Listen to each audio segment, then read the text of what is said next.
국내 최초 나일론 교사를 위한 팟캐스트 방송 쌤쌤쌤.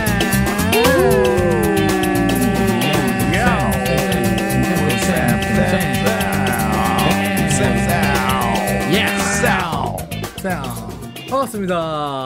반갑습니다. 네, 반갑습니다.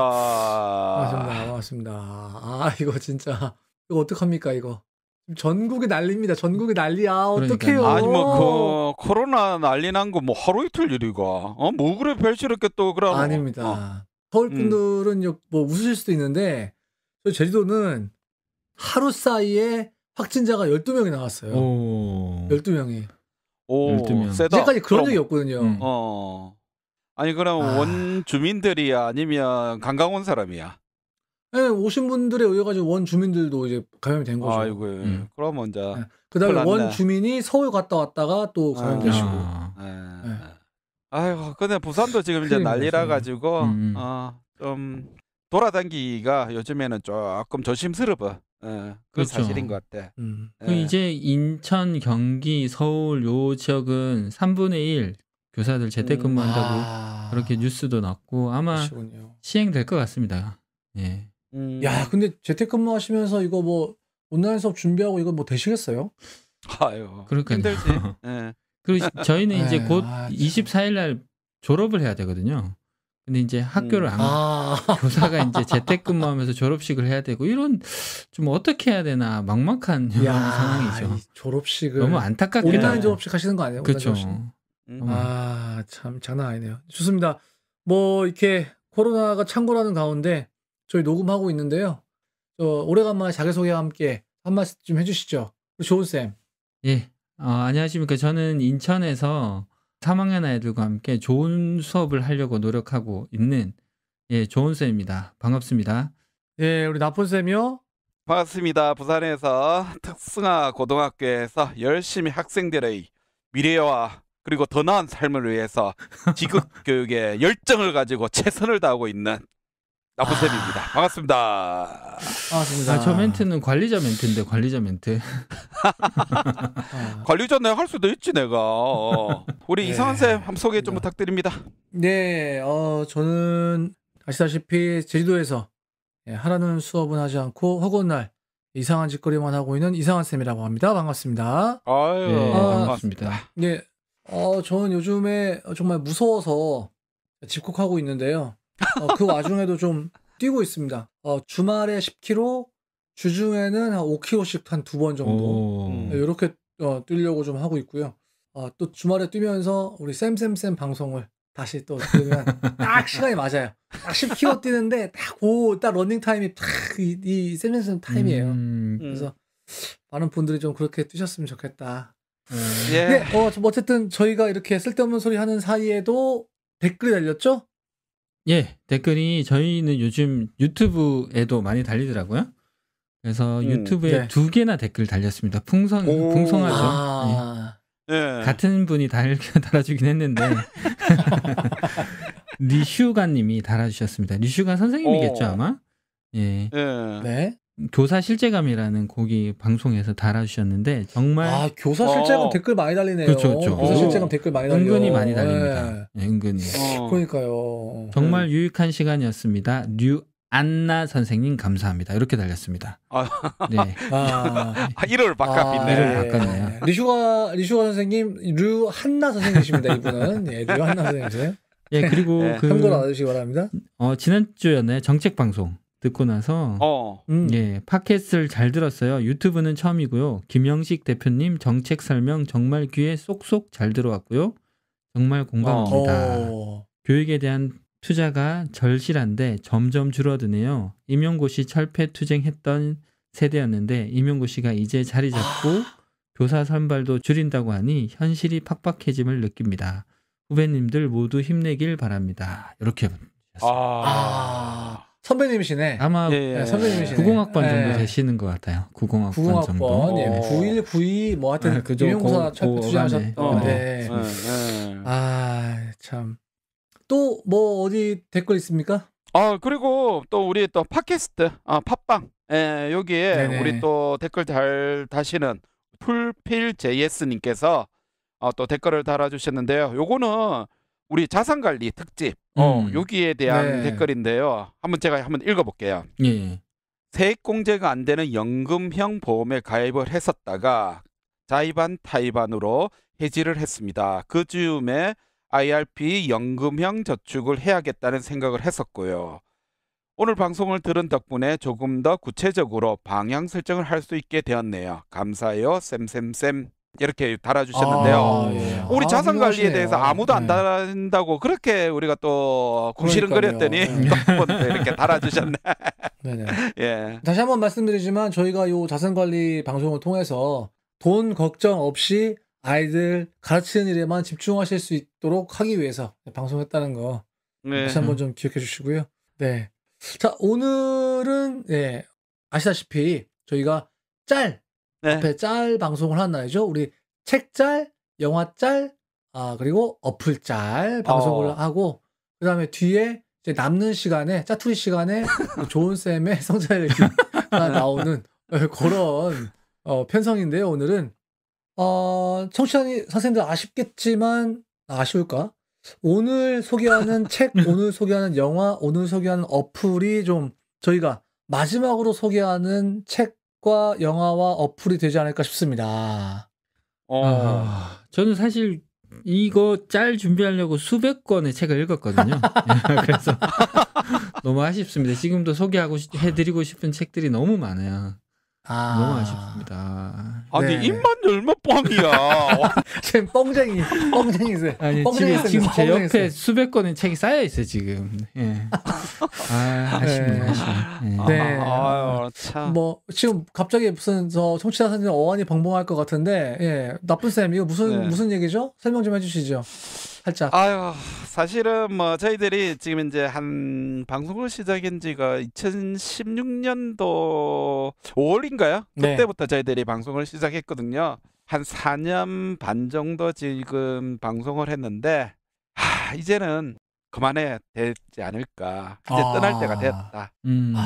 박수 쳐줄 때 떠나라고 했는데 우리는 아무도 박수를 안 쳤지만 그럼에도 불구하고 이제는 떠날 때가 되지 않았는가 이런 생각이 들어서 저희들이 이제 이번 학기 계속적으로 이제 우리 세 명이서 의논하면서 더 이상 하는 것보다는 깔끔하게 올해까지 해서 방송을 마무리하는 게 어떨까 그런 얘기를 많이 했었거든요. 그래서 그 일환으로 어떻게 보면 뭐 전체 방송이 종방으로 가는 그런 시점에 지금 도달했다고 보시면 될 것 같아요. 네, 뭐 그렇다고 오늘 방송의 종방은 아니고요. 우리 청취자 선생님들, 저희가 28일, 올 한 해 꽉 채워서 28일 월요일이 저희 쌤 마지막 종방이 될 텐데 저희가 왜 종방하게 됐는지 그동안 또 어떤 이야기들이 있었는지는 저희 종방 때 자세하게 얘기하기로 하겠습니다. 그래서 뭐 아쉬운 분들은 댓글 좀 많이 달아주시고요. 네, 저희가 갑자기 이런 얘기하니까 서글프다. 그러니까요. 힘이 쏙 빠지네요, 저도. 그렇죠. 저는 계속 하고 싶은데 저 두 양반이 못 하겠다고 해가지고 그래서 정보하는 거예요. 저희가 사실은 나는 이제 12월 28일 날 그냥 마지막 방송 하면서 그냥 종방한다 이 얘기를 그냥 하고 싶었는데 또 우리 이상한 쌤이 그건 아니다라고 청취자들에게 예의가 아니다 그렇게 얘기를 하셔갖고 지금 오늘부터 이제 저희들의 종방에 대한 얘기를 하는데요. 사실 이렇게 얘기하고 나니까 좀 또 마음이 좀 이상하네요. 그렇죠. 막상 이걸 말로 우리가 방송에서 말하니까 되게 좀 섭섭한 느낌도 들고 아쉬운 느낌도 들고 그래서 애청자분들은 어떤 마음일까 하는 것을 좀 들어보고 싶은 생각도 좀 들거든요, 사실은. 네, 그런 의미에서 저희가 이번 주에 이렇게 짤 방송 하고요. 다음 주에는 우리 김영식 쉬운쌤 모시고 1년 한 해의 교육 이슈를 돌아보는 시간 갖고요. 그런 다음에 12월 28일에는 저희가 종방으로 지난 4년 반의 저희의 방송을 좀 되돌아보고 우리 청취자님의 댓글과 함께 좀 마무리하는 그런 시간을 가지려고 합니다. 뭐 자세한 얘기는 그때 가서 회포를 풀기로 하고요. 우리 조은쌤, 오늘 마지막 책 어떤 책 준비하셨습니까? 예, 저는 2가지 책을 준비했습니다. 아쉬워서. 아쉬워서 2가지 책을 준비했는데 첫 번째 책은 나의 두려움을 여기 두고 간다 이런 책입니다. 뭡니까? 제목이 좋지 않아요? 나의 두려움을 여기에 두고 간다. 하정이라는 분이 지으신 건데요. 네. 이거는 그 덴마크의 스반 홀룸이라는 공동체가 있어요. 공동체. 덴마크는 왜 조합으로 많이 되어 있잖아요. 수많은 조합으로 그렇죠. 되어 있는데 네. 그 중에 하나 이게 자기들이 모여서 농사도 짓고 뭐 건물도 짓고 거기서 이제 자급자족하면서 살아가는 그런 공동체인데 거기에 이제 관광객들도 받는 거예요. 그러니까 한 달 뭐 2달 와서 그러니까 일하는 거죠. 노는 게 아니라 거기서 일하고 이렇게 돌아가고 이런 사람들도 받는데 이 하정이라는 분이 덴마크 스반 홀룸 공동체에 가서 한 3달인가를 일하면서 거기에서 겪은 일들을 적은 겁니다. 근데 코로나 시대에는 지금은 사실 가능하지 않지만 거기에서 덴마크 사람들이 어떻게 살아가고 그 공동체를 어떻게 이루어가는지 그 모습을 보면서 좀 힐링이 된다 그러나요? 그곳의 아름다운 풍경도 사진에 곳곳에 남아 있거든요. 이 책을 펼치면. 그러니까 이 책을 그냥 가볍게 이 사람이 어떻게 스바놀롬이라는 공동체에서 3개월간 살아가면서 그곳의 사람들과 대화하고 또 뭐 여러 사람들과 같이 공동체 이루면서 살아가는 그 따뜻한 얘기입니다. 그래서 한 번만 이 책 사서 그냥 방학 때 후루룩 읽으면 되게 좋을 책이어서 제가 소개해드립니다. 읽고 싶지 않으세요? 예. 읽고 싶으시나요? 안 읽고 싶어요. 그렇죠. 두께가 어때요? 두께가 중요해요. 두께가 300쪽짜리 책인데 중간중간에 사진이 되게 많아요. 그러니까 이쁜 사진들이 그 덴마크 풍경, 공동체 풍경들이 너무 이뻐서 덴마크를 가지 않아도 간 듯한 느낌이 듭니다. 꼭 한번 읽어보시면 좋을 것 같고 두 번째 소개할 책은 교사의 시선이란 책입니다. 이 책은 많이 아시죠? 그렇죠. 김태현 선생님이 3번째 쓴 책입니다. 교사 수업에서 나를 만나다, 교사 삶에서 나를 만나다, 그리고 요번에 이제 완결편이라고 생각할 때는 교사의 시선이라는 책을 되어 있는데요. 이 책은 뭐 이미 읽으셨던 분도 많고 요즘 뭐 교육계의 거의 베스트셀러 중에 한 권인 것 같은데 여기 보면 존재의 시선으로 찾는 보통의 가치들이라는 부제가 달려있는 책입니다. 여기 보면 그 보통의 가치들이 6가지를 잡아놓으셨더라고요. 보니까 시선, 신미한, 메시지, 커뮤니티, 콘텐츠, 디자인이라는 그런 6가지를 우리의 보통의 시각으로 이렇게 우리의 삶을 성찰할 수 있게 교사의 삶을 성찰할 수 있게 이렇게 잔잔하게 쓴 그런 책인 것 같습니다. 그러니까 남의 시선을 쫓아가는 삶이 아니라 내 시선, 교사의 시선으로 살아가는 그런 삶에 대해서 좀 적어놓은 건데 여기 한 소절만 제가 읽어보면 134쪽에 이런 게 있습니다. 교사의 삶과 수업은 연결되어 있다. 교사가 살아온 과거, 현재, 그리고 미래에 대한 기대감이 내 한 차시 수업에 들어가게 되어 있다. 그래서 미래형 수업을 하라고 할 때 남의 수업을 따라가기보다는 내가 그 수업에 녹이고 싶은 느낌이 무엇인지를 먼저 잘 살필 필요가 있다. 수업은 공학이 아니라 예술적인 요소가 있어서 교사만의 독특한 감성이 묻어 나오는데 그 느낌을 살리는 수업이 오히려 몰입감이 있고 그런 수업에서 교사는 자존감을 회복한다. 이렇게 돼 있습니다. 요 대목이 이 책의 어떤 교사의 시선, 교사 존재 이런 것들에 대해서 잘 나타나는 대목이 아닌가 해서 소개해드렸는데 이 책도 방학 되면 한번 찬찬히 읽으면서 선생님들의 온라인 수업을 한번 되돌아보는 시간이 되었으면 좋겠다는 생각이 듭니다. 실은 저도 이 책을 읽었습니다. 저 이 책을 읽었는데 저 이 책을 읽다가 울었습니다.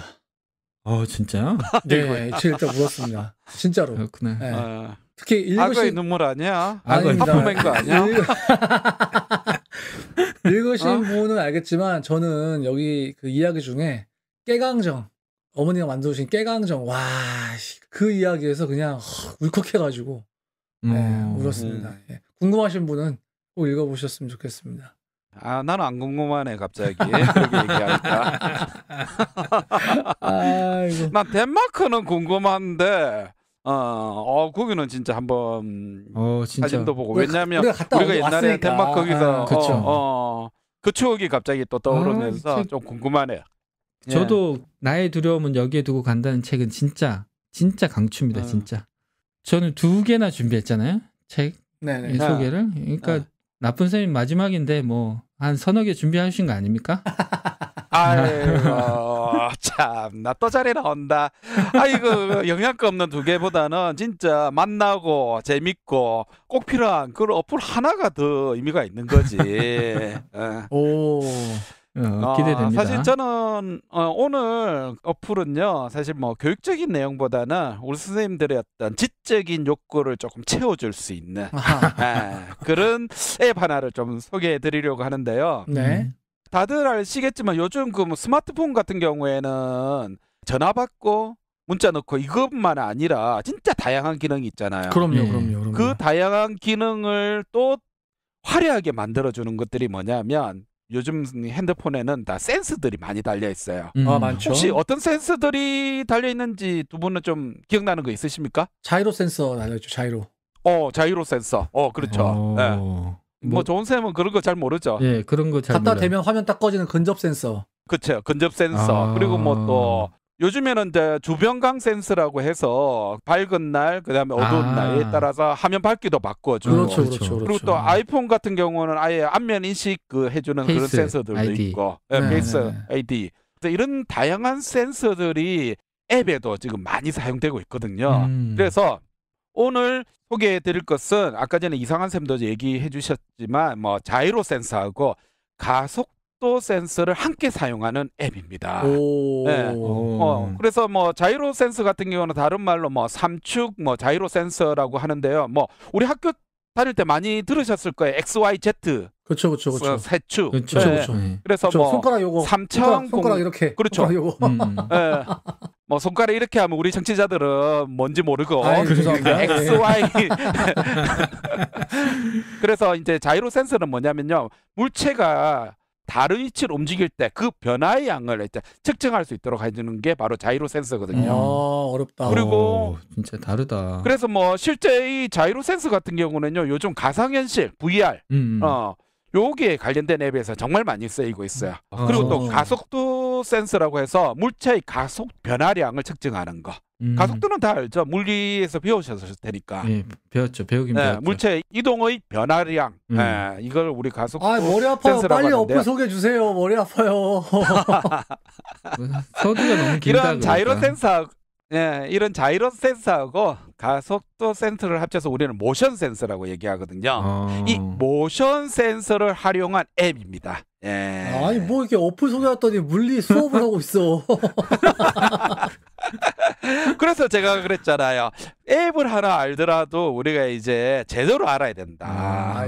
그래서 우리 이제 구글 플레이 스토어나 애플의 앱 스토어에서 검색하시면 나오는데요. 지능형 줄자입니다. 지능형 줄자?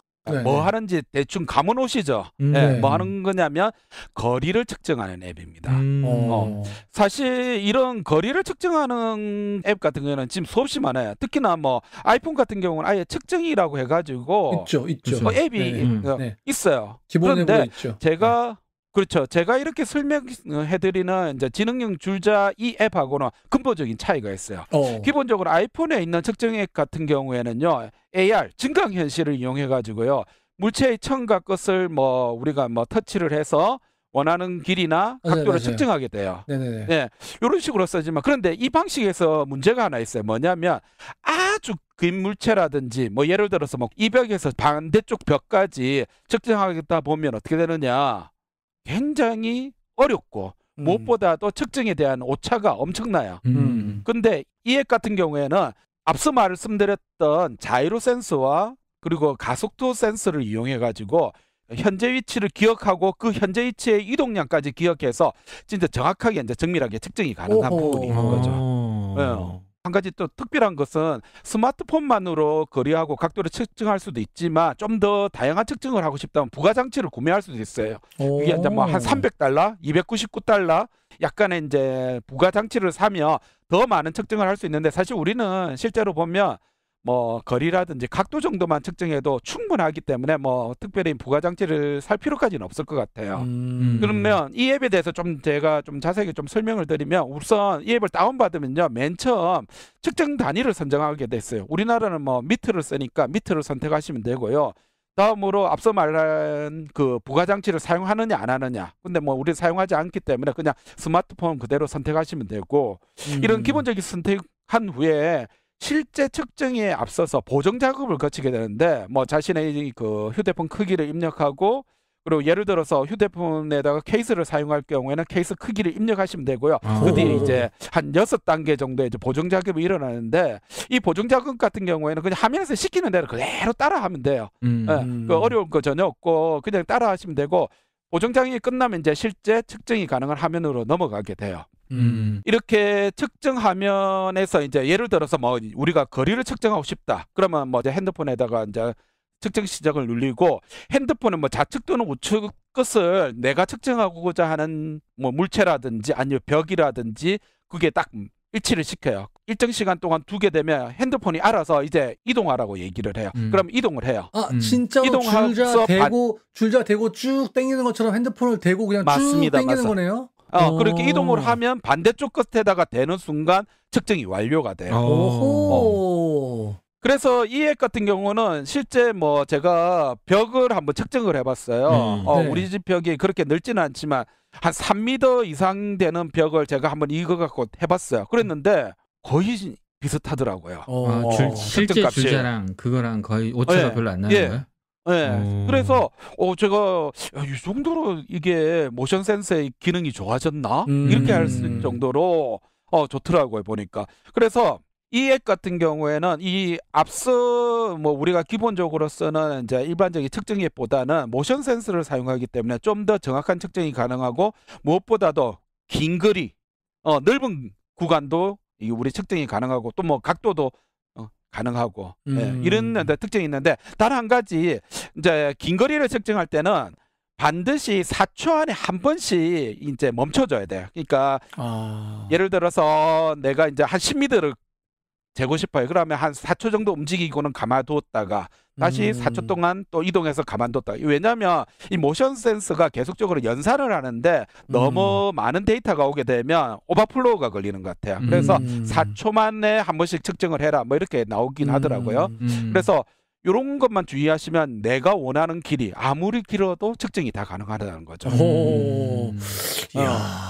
그래서 뭐 오늘 앱 같은 경우는 뭐 단지 앱을 소개한다는 목적도 있지만, 요즘 핸드폰에서 사용하는 다양한 센서 중에서 특히나 또 제일 많이 사용되고 있는 모션 센서에 대한 설명도 좀 드리고, 무엇보다도 뭐 내가 거리를 잴 일이 있다, 또는 각도를 측정해야 될 일이 있다, 그럴 때 뭐 주위에 줄자도 없고 각도기도 없어. 그러면 탁 앱을 여는 겁니다. 그러면서 쫙 재주는 거죠. 그리고 주위에 뭐 학생이라든지 아니면 또 내가 잘 보이고 싶은 누군가가 있다. 그럼 이 앱에 대한 원리도 제가 앞서 말씀드린 것처럼 모션 센서 설명해 주면서 어깨에 뽕을 한번 가득 채울 수 있는 그런 기회가 되면 좋지 않을까, 이런 생각을 하게 됩니다. 이걸로 뽕이 들어갈까요? 그래가지고는 못 고시죠. 그래가지고는 절대로 안 됩니다. 네, 좋습니다. 근데 저희 초등에서는 애들 길이 재기 이런 거 사실 많이 하거든요, 실제로. 근데 그때 보면 줄자를 안 가져온 애도 있고, 그냥 줄자를 가져오라고 했는데 5m 줄자를 가져와야 되는데 뭐 2m 줄자 가져온 애도 있고 막 그러는데, 이 어플도 상당히 그럴 때 유용하지 않을까 싶네요. 네. 자, 이 정도 제가 이제 좋은 앱을 소개시켜 줬다면, 이제 이상한 쌤은 이제 아무래도 쭈구리가 될 것 같지만, 그래도 뭐 한번 기회를 한번 드리겠습니다.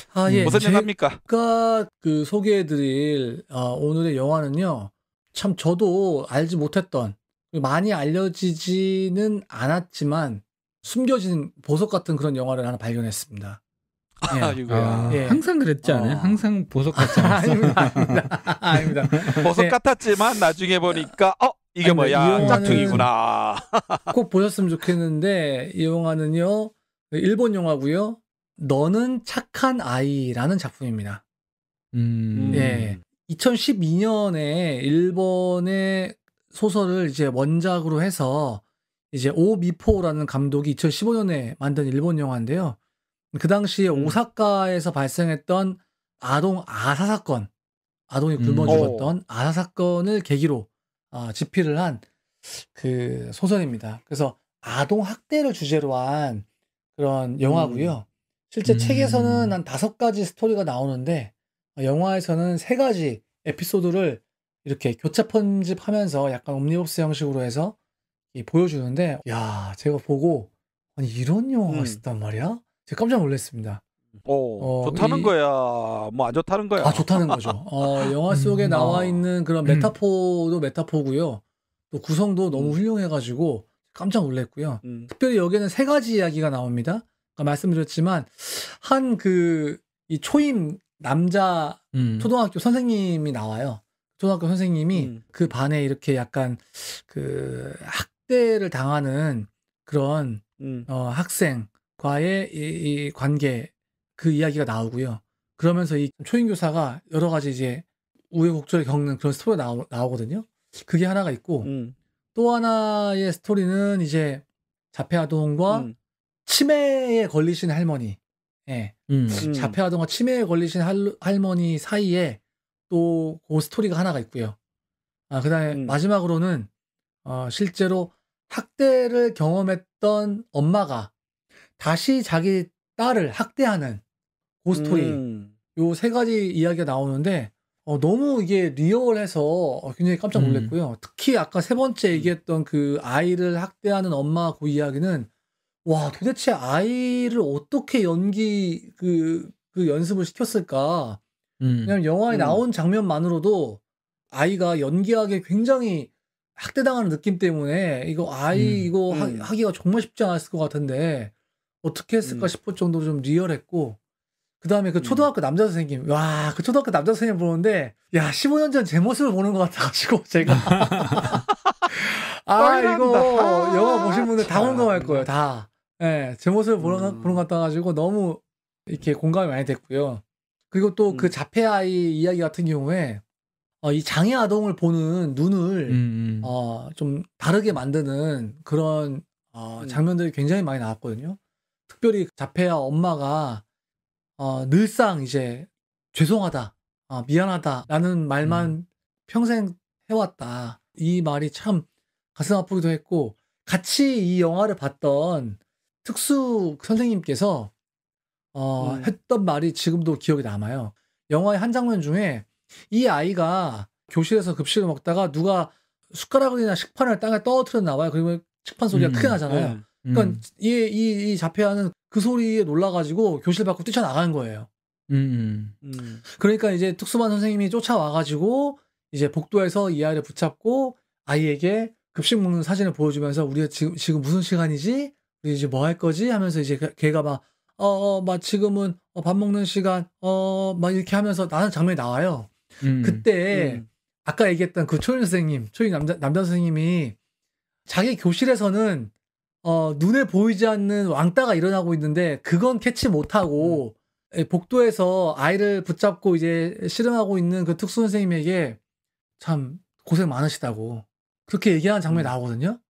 그걸 보면서 저는 아무 그걸 못 느꼈는데, 같이 영화를 보신 우리 특수 선생님께서 왜 일반 학급 선생님들이 저렇게 얘기하는지 자기 이해를 못 하겠다고 하시는 거예요.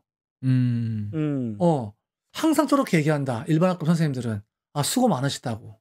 내가 봤을 때는 그 선생님이 더 수고하고 있는 것 같은데, 30명 됐고 더 뒤지고 먹고 더 수고하고 있는 것 같은데 나한테 항상 그렇게 얘기한다, 저 영화에서처럼. 그 순간 제가 뒤통수를 한 대 얻어맞는 느낌이었어요. 그 아이가 그 쨍글랑 식판이 떨어지는 소리를 들으면서 밖에 나오고, 그 다음에 그 아이를 진정시켜서 교실로 데리고 가는 건 너무나 정상적인 과정이라는 거예요. 아주 일상적이고 정상적인 걸 하고 있는데, 선생님은 자기 학급이 무너지고 있는 건 알지 못하고 그 선생님에게 수고 많으시다고 이렇게 하고 있는, 그러면서 저거는 저 아이에게 너무나 지극히 정상적인 일이라고. 그 얘기를 듣는데 저 뒤통수를 한 대 얻어맞는 그런 기분이 들었었습니다. 그리고 또 사실 지금 올 한 해 코로나 이 시기에 팬데믹 상황에서 우리나라에 너무 마음 아픈 그 아동학대 사건들이 많았잖아요. 네. 그쵸. 예, 지금 뭐 하나하나 언급하기도 막 가슴이 아픈 뭐 사건들이 원래 너무 많았는데 작품을 보면서 그 사건들이 자꾸 생각이 나고 마음이 좀 힘들기도 했지만 영화의 말미는 좀 오픈된 결말로 좀 끝납니다. 제가 그건 얘기하지 않겠습니다. 오픈된 결말로 끝났는데 좀 희망적인 모습을 좀 보면서 좀 희망을 가질 수 있었던 그런 영화였고요. 걱정되기는 그래서 이번 또 겨울방학에 또 많은 아이들이 혹시나 가정에서 방치되지 않을까 좀 이런 또 염려도 또 하게 됐던 그런 영화였습니다. 선생님들 꼭 좀 보시고 이런 또 아이들에 대한 생각, 장애아에 대한 생각, 또 이 선생님 보시면서 또 우리 반 아이들에 대한 생각도 다시 한번 해보는 그런 계기가 됐으면 좋겠습니다. 네. 하여튼간에 뭐 나는 별로 그 영화는 안 보겠지만 그래도 내용적인 측면에서 그런 것들을 한번 고민해보고 생각해볼 주제는 맞는 것 같긴 해요. 네. 제가 정말 마지막 영화 소개여서 어떤 거 소개해야 될까 고민이 많았는데 단언코 이 쌤쌤쌤 마지막 소개 영화로 뒤처지지 않는 영화다 이렇게 강추합니다. 네. 예, 마지막 영화는 저는 개인적으로 꼭 볼 것 같아요. 방금 얘기했듯이 요즘 들어서 아동학대에 관련된 공문이 학교로 쏟아져서 들어오고 있고 그런 우리가 모든 교사들이 아동학대 신고 의무자잖아요. 그거 그렇죠? 관련돼서 교육도 많이 하고 있고 이상한 쌤이 저렇게 강력히 추천하니까 아마 이 영화를 보면 꼭 보세요. 예, 아동학대에 대해서 좀 더 다시 생각하는 그런 영화가 되지 않을까 싶어서 저는 꼭 볼 것 같고 어떻게 볼 수 있는지는 소개 안 해주신지 모르겠지만 왓챠에 들어가시면 왓챠에 넷플릭스에 없고 왓챠에 있습니다. 왓챠에서 너는 착한 아이 검색하시기 바랍니다. 정상적으로 돈 내시고 월정액 내시고 이거 영화 소개 좀 길었습니다. 이거 소개가 길다 보니까 어플 소개도 길고 영화 소개도 길고 이렇게 하다 보니까 지금 시간이 얼마 안 남아서 짜투리 시간 조금 남았는데 요 짜투리 시간 이용해서 좋은 쌤의 마지막, 근데 마지막이니까 우리 안 들을 수 없잖아. 우리 마지막 성찰일기 들어보도록 하겠습니다.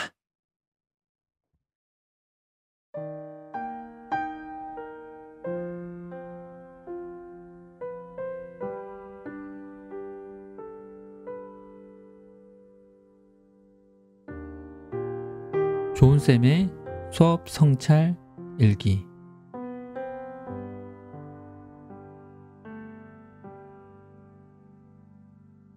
(8월 25일) 갑작스럽게 교육부 장관이 뉴스에 등장했다. 8월 26일부터 수도권 지역 전면 원격 수업 전환을 발표했다. 뉴스를 들으면서 분노가 치밀었다. 일부 어른들의 잘못된 행동 때문에 가장 힘없는 아이들이 피해를 입게 되었다. 등교 개학이 시작된 6월 3일 이후 아이들이 겨우 11번밖에 등교하지 못했다.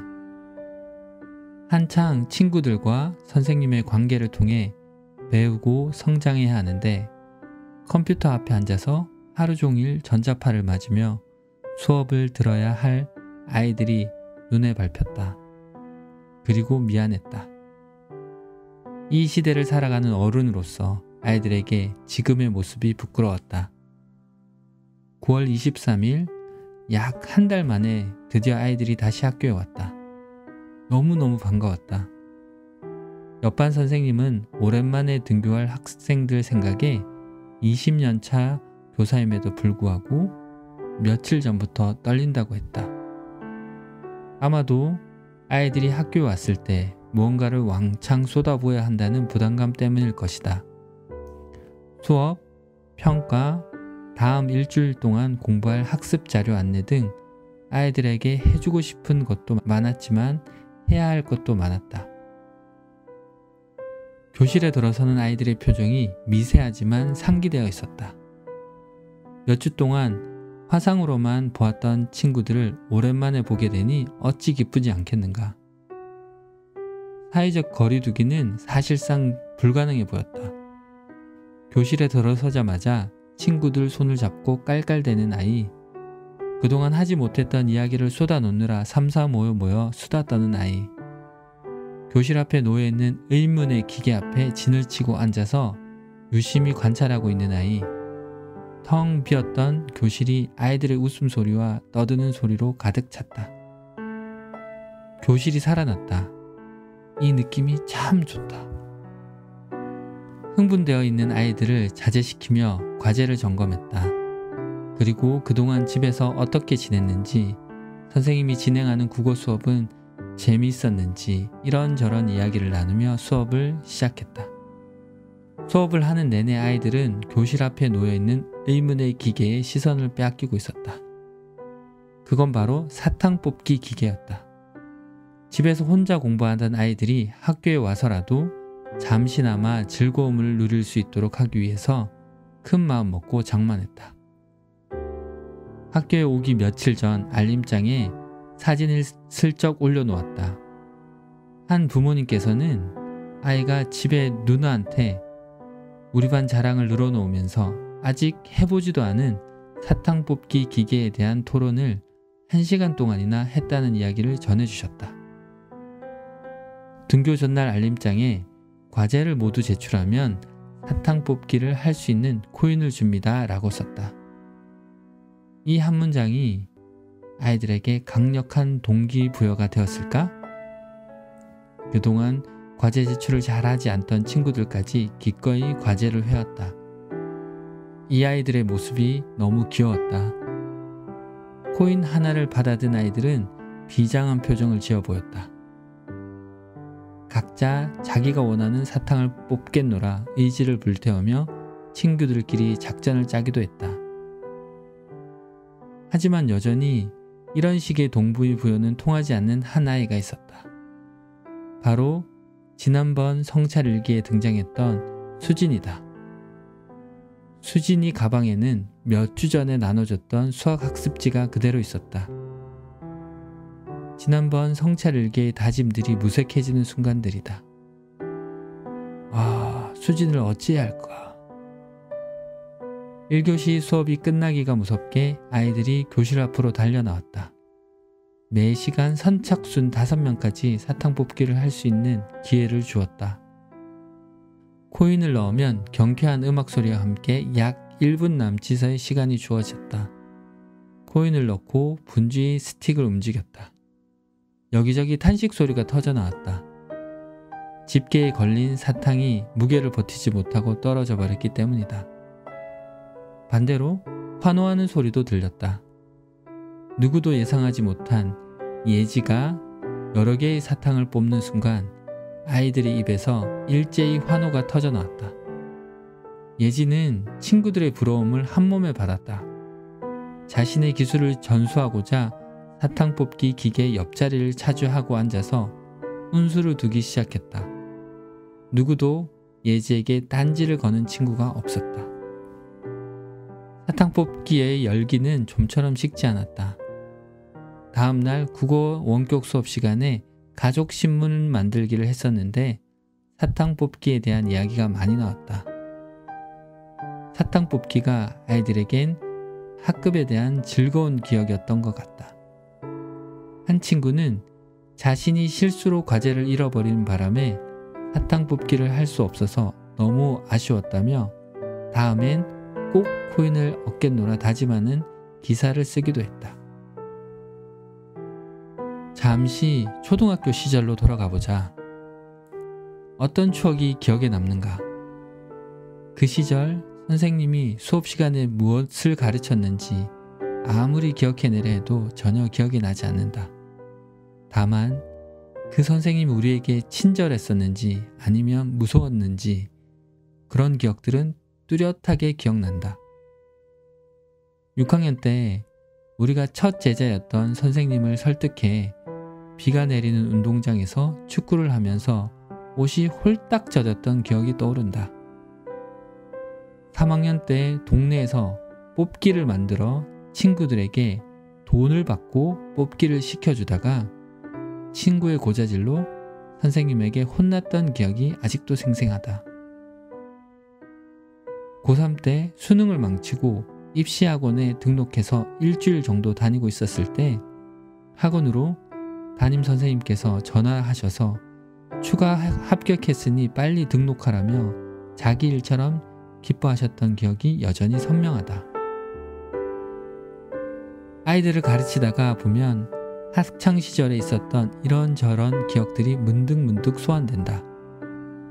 추가 합격 소식에 내일처럼 기뻐하셨던 고3 담임 선생님의 기억이 소환되어서 아이들에게 선한 영향력으로 흘려보내기도 했고, 혼나고 손바닥 맞고 청소하고 빡빡이 쓰고 이런 기억들이 소환되어서 아이들 때문에 화가 날 때마다 그 선생님처럼 되지 말아야지 하며 참아내기도 했다. 내가 가르치는 지금의 아이들도 마찬가지가 아닐까. 이 아이들이 어른이 되었을 때 2020년 담임 선생님이 누구였는지 기억하지 못할지도 모른다. 특히 코로나19로 나와 깊이 있게 관계를 맺지 못했던 시기이니 더욱 그럴 것이다.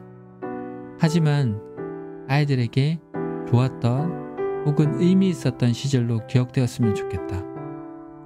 이런 말이 있다. 우리는 날들을 기억하는 것이 아니라 순간들을 기억한다. 우리의 기억은 파편적이다. 과거에 좋았던 순간의 기억은 머릿속에 추억 저장소에 영원히 추억으로 남게 된다. 나이가 들면 들수록 그 추억 저장소의 추억은 흐려지는 것이 아니라 오히려 아름다운 추억으로 포장되어 더욱 선명하게 기억된다. 추억이라는 놈은 어른이 되어 힘들 때 꺼내보면 우리에게 때로는 엄마가 되어주기도 하고 때로는 아빠가 되어주기도 한다. 동창들을 만나서 수다를 떨다 보면 어김없이 학창시절 기억들이 소환되어 깔깔대며 한바탕 웃음꽃을 피우게 된다. 아이들에게 다시 오지 않을 2020년 3학년 시절의 추억을 만들어주고 싶다. 훗날 아이들이 추억 저장소에서 꺼내보면서 힘을 얻을 수 있는 그런 추억을 만들어주고 싶다. 사탕 뽑기 기계에 마치 달콤한 사탕을 꺼내 먹으면서 코로나19를 웃음으로 승화시킬 수 있을 만한 그런 추억을 만들어주고 싶다. 이제 2020년이 얼마 남지 않았다. 올해는 현장체험학습, 생존수영, 수학여행, 미술, 체육, 음악 수업 등 아이들이 좋아할 만한 활동은 거의 하지 못했다. 조바심이 난다. 아이들의 추억 저장소에 코로나19 때문에 우울했던 기억만을 저장시켜주고 싶지 않다. 사탕 뽑기뿐만 아니라 온라인 학예회, 온라인 체육대회, 온라인 체험학습도 기획해 보아야겠다. 사탕 뽑기조차 관심이 없는 우리 반 수진이에게도 좋은 추억을 선물해주고 싶은 욕심이 생긴다. 파커파머는 이런 말을 했다. 사실 대부분의 제자들은 나중에 그 당시 뭘 가르쳐줬는지 기억하지 못한다. 그러나 당시 선생님들이 어떤 사람이었는지는 기억해낸다. 아이와의 직간접적인 대화, 눈빛 교환, 아이들을 바라보는 시선, 마음들. 어쩌면 아이들 앞에 서는 교사로서의 가장 중요한 것은 내 자신의 내면과 맞닥뜨리는 것이리라. 아이들이 가장 먼저 만나는 것은, 또 보고 싶어하는 것은 도형과 분수, 우주와 화학, 역사와 지리 등이 아닌 1년을 함께할 교사의 내면이라는 것이다. 코로나19 때문에 많은 시간을 함께하지 못했지만 아이들은 1년을 함께한 나를 20년 후에 어떻게 기억할지 궁금해진다.